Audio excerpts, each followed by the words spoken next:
दोस्तों, ये खूबसूरत गोल गोल जरुल फूल के बीज कोश हैं।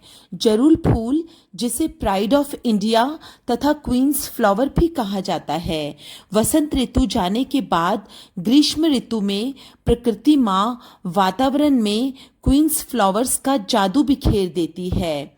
इन फूलों का अद्भुत सौंदर्य आपकी दृष्टि को हर तरह से बांध लेता है। जरुल का पेड़ औषधीय गुणों से भी भरपूर होता है।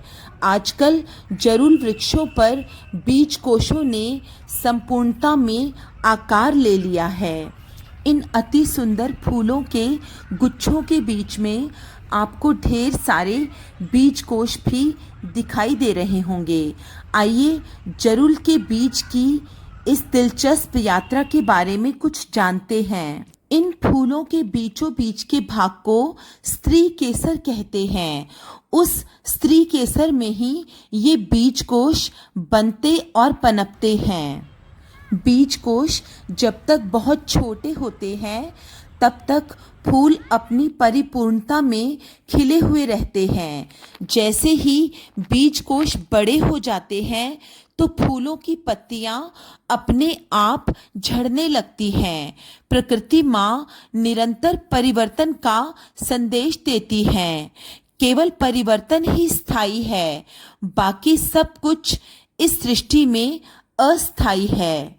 एक समय फिर ऐसा भी आता है, ये सारे फूल झड़ जाते हैं और पेड़ों पर दिखाई देते हैं केवल बीजकोश ही बीजकोश। ध्यान से देखिए, झड़ने से पहले इन फूलों की पत्तियों का रंग फीका पड़ने लगा है और वृक्ष अव्यवस्थित से दिखने लगे हैं। जब ये सब फूल झड़ जाएंगे तो इन वृक्षों का आकर्षण बहुत कम हो जाएगा। वृक्ष की वह अवस्था यह सिखाती है कि सुखद परिवर्तन लाने के लिए दुखद अव्यवस्था का धैर्यपूर्वक सामना करना पड़ता है, तभी सफलता मिलती है। देखिए, बीज कोश का एक छोटा सा गुच्छा टूटकर नीचे गिर गया है।